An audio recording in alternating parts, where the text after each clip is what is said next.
Hello my friends and welcome back. I'm Chisgule Gaming, and in today's video, sponsored by the makers of Rise of Kingdoms, we're going to update my epic investment tier list, a video that is extremely popular for new players. And although these are a bunch of endgame commanders that you won't have access to yet, we'll be evaluating every single one of the epic commanders based on their abilities, and I bet that over the course of this video, you're going to learn a lot of stuff about the way the game works, so consider subscribing, because I've been playing this game for over 6 years now. 187 million power, SVIP, 27 billion kill points. So yeah, I've got a lot of experience with the game.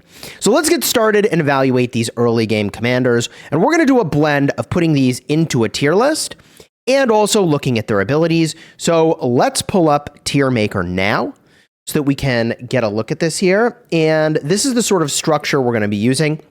We're going to rank every single one of these epic commanders across S, A, B, C, and D. S is obviously the very best.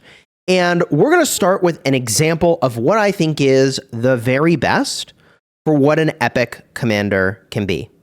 And there are several candidates for who would go here, but one that has been here for a long time, and I think he still belongs all the way up at the top, is Sun Tzu. Sun Tzu is an extremely powerful commander for a number of reasons, and let's pull him up to show you all of his skills. So Sun Tzu's active skill is doing a nice area of effect, okay? And when expertised, it gets enhanced, by the way. So what the full expertised version of Sun Tzu is going to do is you're going to hit up to 5 enemy troops in a fan-shaped area, damage factor of 800, and after 1 second, troops hit by this skill take additional damage factor of 2000. And for every troop hit by this skill, this commander's troop also gains 50 rage. Seems pretty strong. Now, the funny thing is that in the end game, there's a lot of area of effect abilities that say that they diminish based on hitting multiple targets. For whatever reason, Sun Tzu's active skill does not say that.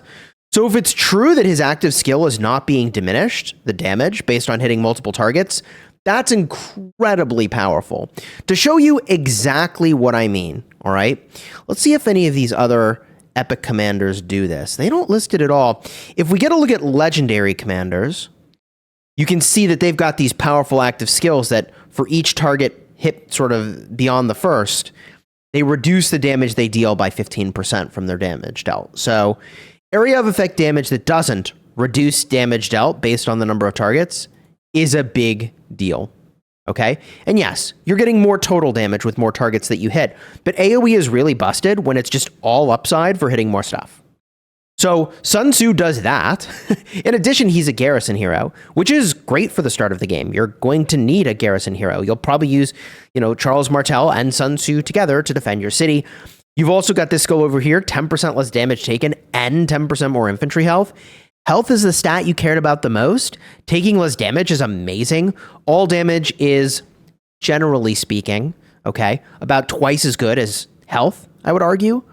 And that's a grand oversimplification, but the point that I'm trying to make is this is really good. I would view this as the equivalent of 30% health on this skill in total. Then he's going to boost skill damage dealt by your army by 20%. Which is amazing. So Sun Tzu is a really great example of an S tier open field hero, okay? But there is another commander at the S tier that we need to talk about. And this might come as a surprise to you, but Baibars is incredibly powerful. And we're going to bump him onto the rankings over here at S tier. He is incredibly strong. So why is it that I'm putting Baibars also at the S tier? Well, he does a couple things. First of all, he hits 5 enemies in a fan-shaped area, damage factor 1000. And it doesn't reduce based on hitting more targets, which is amazing. This is big, big, big damage. AoE damage is very, very good. You can just get huge value by hitting a lot of things. He also, troops hit by this skill lose 50% march speed for 2 seconds. An AoE march speed reduction? I thought this was only affecting the main target, but an AoE march speed reduction of 50% and this big damage, this is really the beginning and end of what you needed to know about Baibars, honestly. You'll pair him with cavalry, and that's amazing. This commander's cavalry units gain 20% attack is also outstanding. This skill you're going to try to skip, ideally, if you're in the early game. So you max the first 2 skills, then unlock the 4th skill and try to have the points land over here. Whenever this commander's troop exits combat, it gains 50% march speed for 10 seconds and recovers a portion of slightly wounded units. Honestly, the majority of the value is in the first 2 skills, and the expertise is enhancing the active skill. So you don't want to expertise him, but emphasis goes on these first 2 skills. Emphasis always goes on the first skill, but then the second skill in this instance, all right? Now, this brings us to a hero that is an oldie but goodie, and if we go back to the tier list, we obviously need to put Joan of Arc all the way up at the S tier. And this is not as much true for open field, but in Canyon it is definitely true. And this list is oriented more toward open field, so it's a little unfair to put her all the way up there. But let me explain, and after I explain, you'll be like, okay, like just go understand why you had to do that. So Joan of Arc is going to buff a bunch of nearby enemy allied troops. Imagine buffing nearby enemy troops. Anyways, for the next 4 seconds, up to 5 nearby allied or friendly troops, including this commander, gain the following buffs. Now, what that really means is she buffs her army and 4 others. She will always prioritize her army, and she will always prioritize your armies over friendly armies. So if you have her and 4 other armies nearby, then all of your armies will get buffed. If you have her and 2 of your friendly armies nearby, her army will get buffed, the 2 other armies that are yours will get buffed, and then 2 random allied armies will also get buffed. That's the way that works, and the buff is as follows. Infantry get 30% health, which is a huge buff. Cavalry get defense, archers get attack, and, wait a minute, the troops themselves gain an extra 50 rage per second. This is kind of a weird one because this language, I don't know when it changed. The troops themselves gain an extra 50 rage per second. Either Joan of Arc took a massive, massive debuff, or this language is just weird. I think it might just be the language. But the way Joan of Arc used to work is that she would get 50 rage per second, and also the nearby armies would get 50 rage per second. I suppose this is really easy to test, so let's go test. All right, so the way we're going to test this is we're going to hit a barb here. And if I do this right, I actually can aggro both of these barbs. So if you didn't know this technique, you're going to get a lot of value here. But your area of effect damage, if it hits multiple barbs, you get the additional barb for free. Bro, don't walk away. Don't do this to me. I'm trying to make a video. Why? I should have picked a commander with a better area of effect template, and I definitely could have got this. I can try to pull this off. The barb ran away. All right, well. I so gracefully did not illustrate my point. But anyways, what I will be able to illustrate is that you're going to see in this army, the Joan of Arc should have buffed this army. You'd also see the range of the Joan of Arc is very large. Let's just get a look at the report here. We're going to look in this report. Okay, we're going to go to the battle log. And what we should see is a stat buff. And when the stat buff is also there, so there, when the stat buff is there, should be a nice big one. So it should be very visible. Here it is. All right. So you see how the archer attack like went up through the roof. So if we look in on this exact turn, this is Reportology 101. You're welcome for the free clinic in this. You can see there's the Joan of Arc buffs to all those things. And Kiera gained 50 rage due to the inspiration effect from Joan of Arc. So although the language is now, to me, very confusing, the troops themselves gain an extra 50 rage per second. All armies buffed by this effect are gaining 50 rage per second, which is an insane buff. That is absolutely insane. It is still insane. And although you may not have 5 armies, you're still going to get some pretty solid benefit from a Joan. And let's talk about the rest of her skills, by the way. Second skill is a gathering skill. Top tier for gathering, but that's not what we're talking about for this video. Next skill is a 10% chance when you launch a basic attack. That's when you're directly targeting somebody to heal a very small amount. It ain't much, all right? 10% chance, 450 factor. This skill over here makes you deal more normal damage. So that is your basic attack damage and your counter attack damage. And then the expertise is enhancing the active skill. So you really want to expertise Joan. You would ideally, depending on how you feel about gathering, max the first skill, unlock the last skill, and then apply points hoping they don't land on the gathering skill.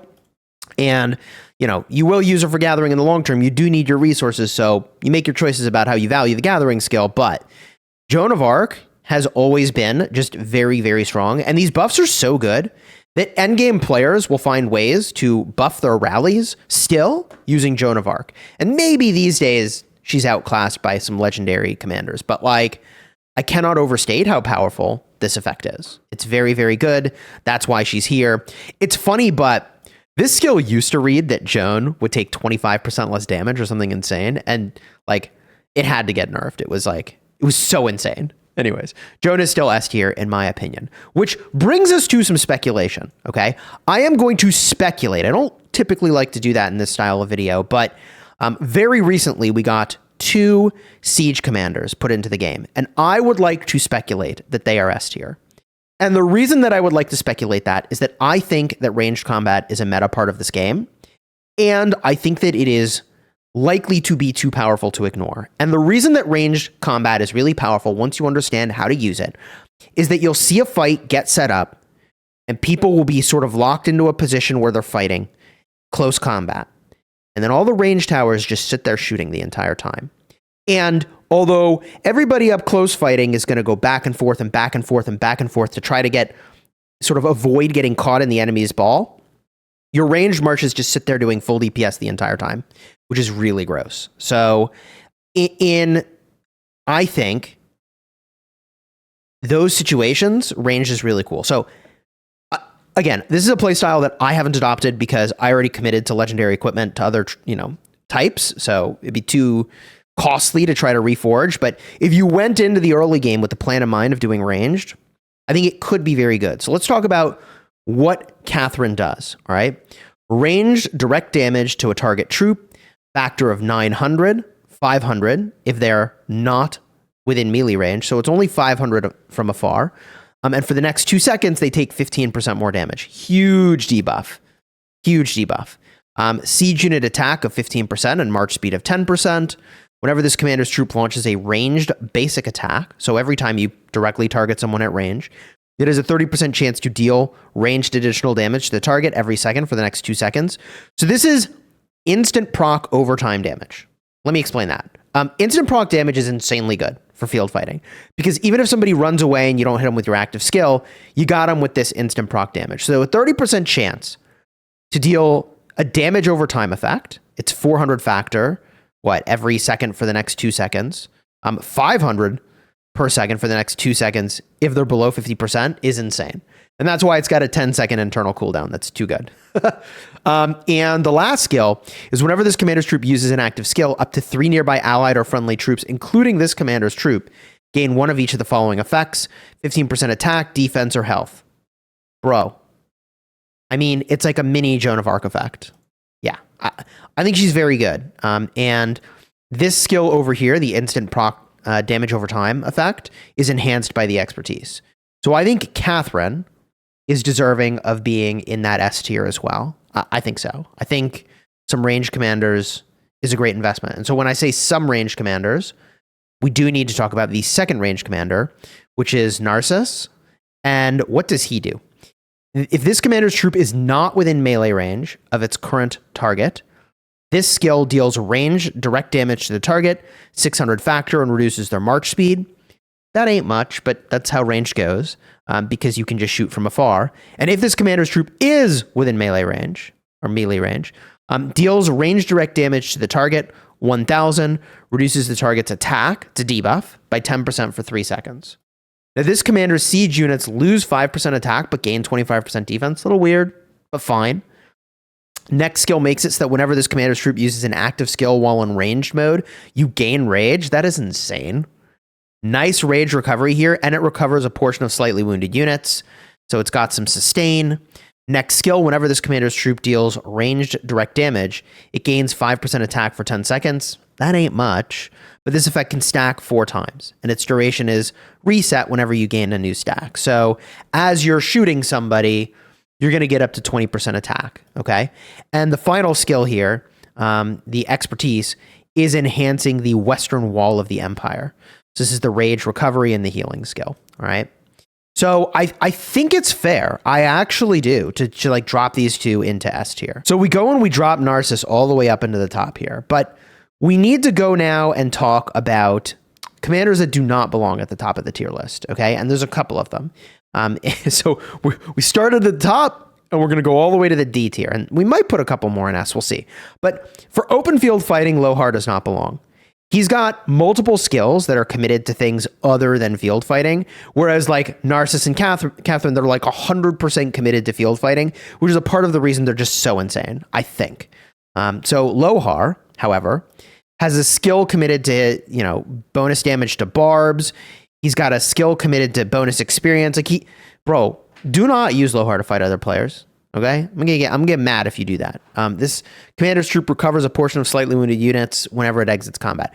The majority of this commander's skills are basically irrelevant for fighting other players. Do not use this commander to fight other players. All right. The next commanders we're gonna put toward the bottom of this list is 2 gathering commanders. Okay, and the reason is because they're gathering commanders. We can go look at them in game, and I'll show you their skills. The reason they go on the bottom of the list. Not that you won't use them for gathering every day. I know I do.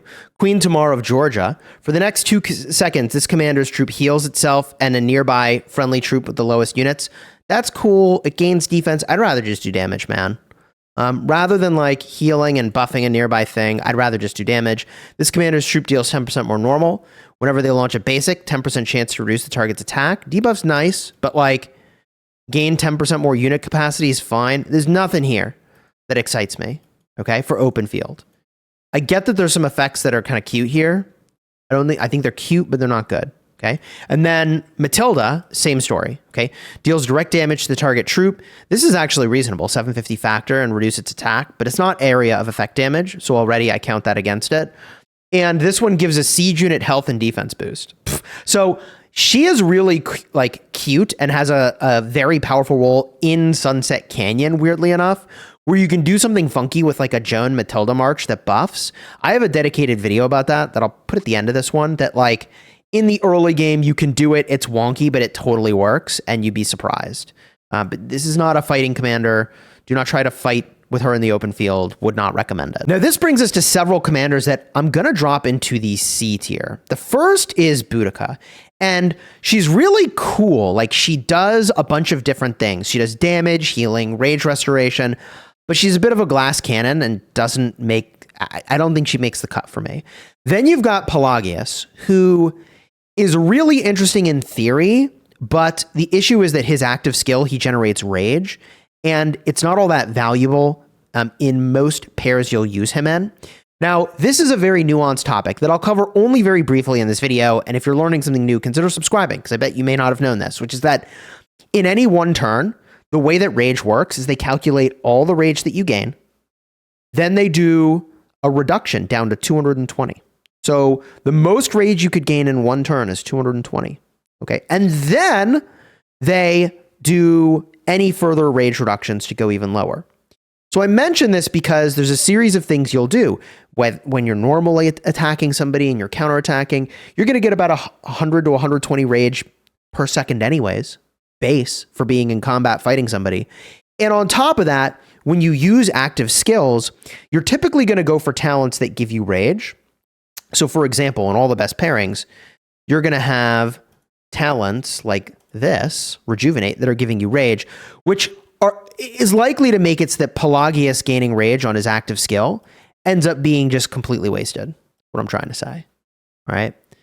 Typically, that ends up being the case. So he just ends up being okay, all right? I think he's just okay. You really want area of effect damage, all right? Another commander I'm going to put in this tier that, yeah, maybe it's controversial, is going to be Scipio.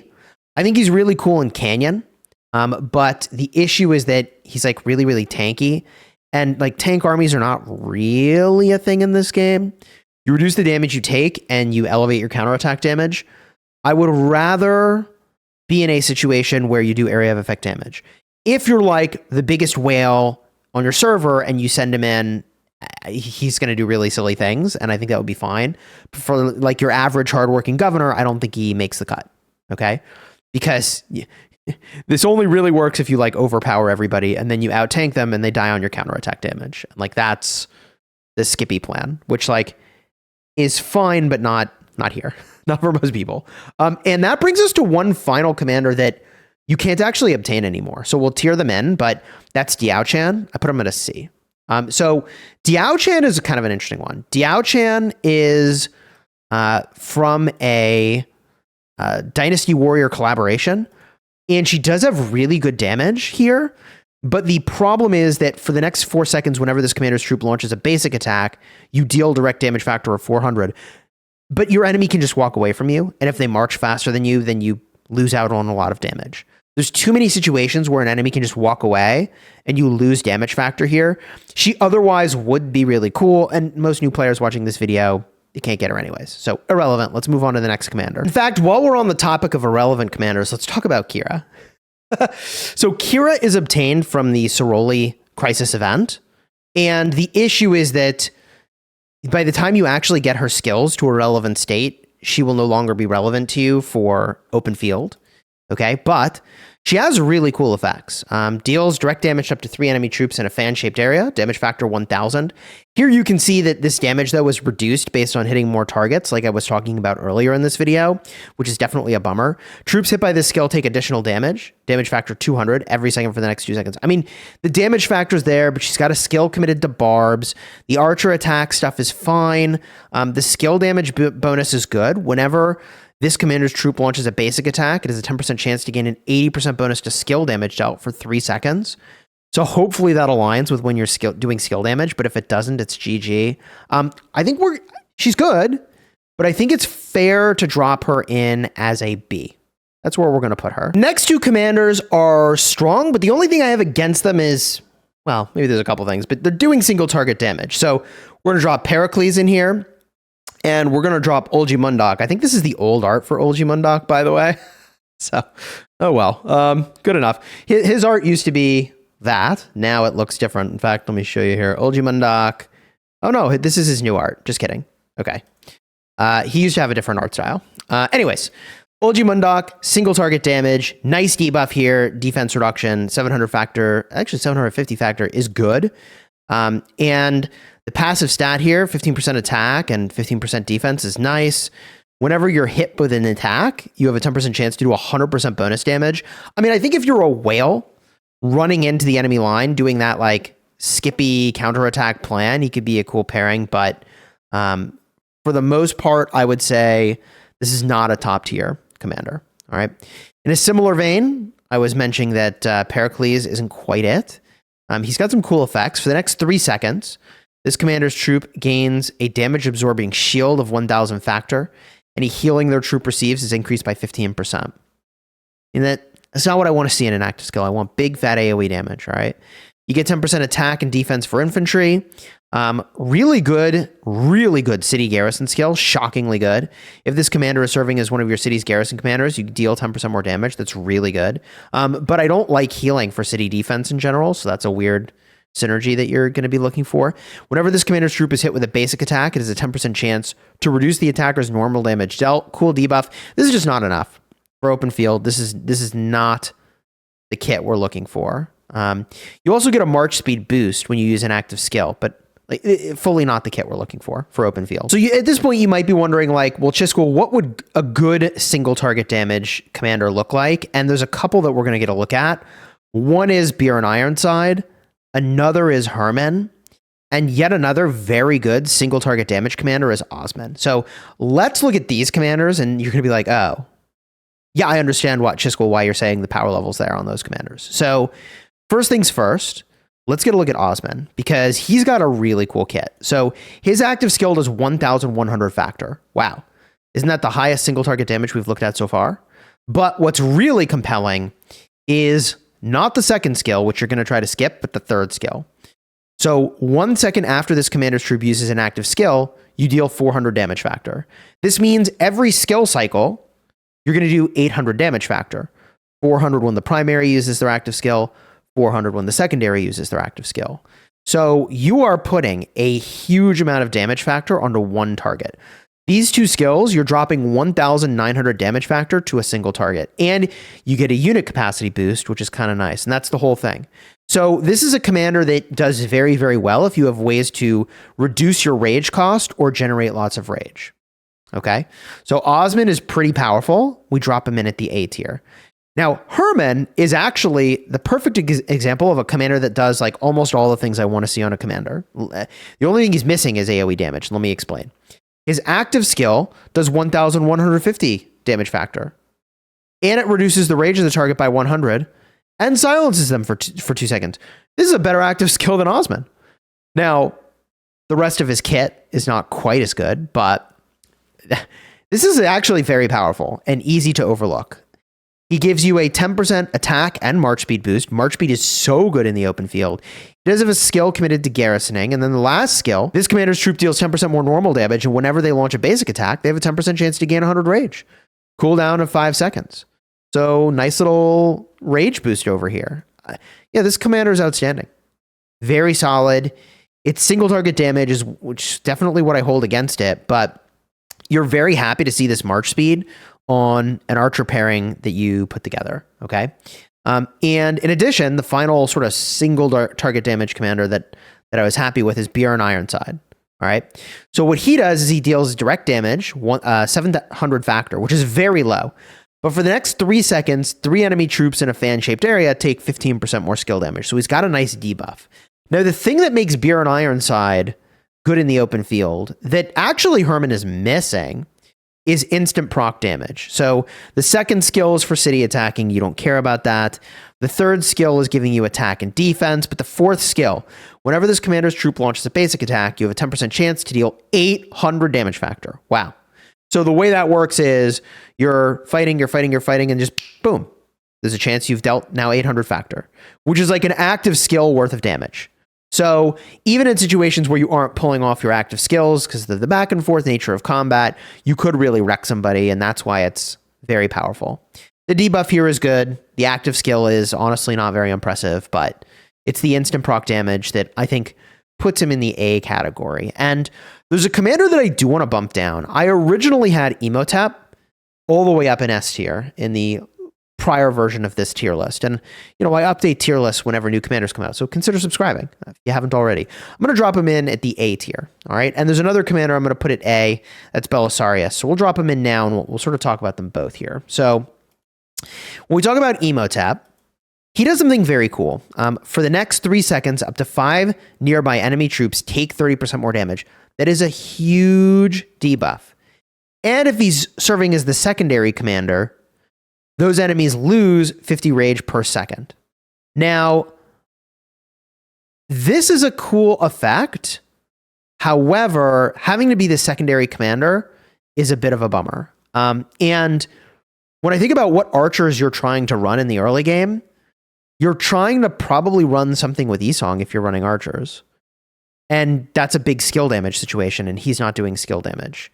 So he's weird because there's not a very good place to put him. Not that he's not good, but I don't know who you pair him with. Not that there aren't pairs you could come up with, but if you're running one army of each troop type, who's gonna be in your archer army? El Cid and Esong, probably, right? Something like that. It could be Thutmose. Thutmose would be better, right? So the point that I'm trying to make is he's cool, but I just don't know where he goes. That's the issue. I don't know where you put him. 15% attack, 15% defense is good. Health bonus when you garrison a city is good. Whenever this commander's troops hit with a basic attack, 10% chance to reduce the attacker's skill damage. So it's good when he's getting targeted. But overall, I had him at S. I think I'd put him at A tier in this sort of world that we live in today. And that's where he lands, in my opinion. I almost forgot to talk about Belisarus, by the way. His active skill is not amazing. So it's a big debuff. 450 factors, very disappointing. But he does this huge debuff. Target loses 30% attack and 30% defense. That is insane. The next skill, Barb skill, don't really care. Next skill is a defense boost. And when you exit combat, and this is really the key, you get a 50% march speed boost for 10 seconds. 30% defense and this march speed boost is actually insane. And this is also insane. You deal 25% more damage to troops that are low. So the thing that's really nutty about Belisarus, oh, by the way, with the expertise, right? That's where you're getting a lot of boost to the defense here. It's actually an insane amount of stats on an expertise, but for an epic. The thing that makes him A tier worthy as a single target damage dealer and debuffer is that you can use him to kill gathering marches. And bro, new players, you're not going to make any friends, okay? But even in KVK, you're going to find the opportunity to hit a bunch of gathering marches. People are not going to know how to play the game. They're going to gather in combat zones. You rack up so many kills doing silly things with this. So it's not a priority in my opinion, but is definitely worth mentioning that you can do silly things with a Belisarius. And like, yeah, you're looking at other commanders like Double C, Cao Cao. You're looking at, Baibars as a pairing potentially. But the mobility tree also helps you do those very, very silly things. All right. Which only brings us to two commanders we still need to rank. That's Kusunoki and the new commander, Wak Chanil Ajaw. So if we get a look at Kusunoki, he's a weird one. He's very weird. So he does an active skill that does a damage over time effect. So direct damage to 3 enemy troops in a fan-shaped area. Damage factor 300 is so low that enemy troops hit by this skill damage take an additional 250 damage factor per second for 2 seconds. So in total, we're really talking about 800 damage factor per target hit. And the thing that's kind of interesting is he clears all control, slow, poison, exhaustion, normal debuff effects currently on his troops. So he cleanses debuffs off of himself. I think this is really neat if your city's getting swarmed, but can be good in the field, but I don't know. I'm not convinced. You get 15% attack and defense. You also get an instant proc damage over time, which is very good. Whenever this commander's troop launches a basic attack, it has a 10% chance to deal additional damage, 450 factor to the target every second for 2 seconds. Honestly, I think I could rank him about the same tier as Bjorn Ironside, which might be an upgrade from the last time I did this list. But we are talking about like AoE damage instead of single target damage. We are talking about like good instant proc damage. There's just no march speed. So chances are if you're making an army with like an E-Song, you'd rather just pair with the Hermann to give your E-Song some march speed, And Rage Gen is really, really good with your E-Song. That's probably the way I'd be looking to do that. So if I'm bumping Kusunoki down, it's again because like how many epic archer pairs are you making? How many archer pairs are you making? You're probably making one army of each troop type in the early game. And like if I had to pick, one archer to go in that army, it's probably Hermann, actually. It's probably Hermann because the silence effect is particularly good against players that are potentially stronger than you. So I think that ends up being the case. So if we look at this list without even having done the last commander yet, we can see that like your best infantry option will be Sun Tzu. Your best cavalry option is Baibars. Joan is flexible on troop type. If you're going to run a siege army, these two you have to pair together. And your best archer is all the way over here. And like I would say that Hermann is a tier below the ones above it. So I think we've actually really like nailed it with this tier list. The only thing we need to do is actually talk about the last commander. So let's talk about her. Let's talk about Ajaw. Active skill. Deals additional damage to a target troop every second for 2 seconds. So not much, actually. Really not much. So 350 damage factor over the 2 seconds. So 700 total damage factor. Really weak. For the next 2 seconds, up to 5 nearby enemy troops lose 10% health. A great debuff, no doubt about it, but I'm not interested in that on an epic commander. A gathering skill is great. Whenever this commander's troop launches or is hit by a basic attack, they have a 20% chance to recover slightly wounded units, healing factor of 500, but it's got a cooldown of 10 seconds. And whenever this commander's troop receives healing, it gains 5% health and can stack twice. I mean, maybe there's something funky you can do in a Canyon frontline. 10% unit capacity does make that possible. That absolutely makes it possible for like a Canyon situation. I could see this being good, but this is an open field tier list, not a Canyon tier list. I mean, I am inclined to put this commander at either like B or C. I'm not entirely sure. Maybe we'll put them in the B tier. All right. And so there is your epic tier list in 2025. Updated, baby. So if I was starting the game all over again, I would be starting with China so that I could get extra sculptures of Sun Tzu, and I would be focused on Sun Tzu. Easy peasy, right? And like for cavalry with, Minamoto, you could use Baibars as a pairing. Joan is a versatile secondary. I'm not exactly sure where I would pair her, probably with Ethel Joan. would work really well. And then you make a siege army. And then you've got, potentially Esong or Thutmose with Hermann Prime, right? Or El Cid, if you want to go that direction of like a army that's designed to really dismantle your enemy's active skills, you'd use Hermann Primary and El Cid Secondary to get a 3-second silence chain. Pretty neat. If you enjoyed the vid, technically, okay, El Cid is a disable, not a silence, but that's a topic for a separate video. You enjoyed this one, throw a like on here, subscribe. All right, if you're looking for other early game guidance, like for example, you want that little canyon trick with, Matilda? I'll have a card in the end screen. You go check it out. Until next time, you have fun smashing your enemies. Take care, everybody.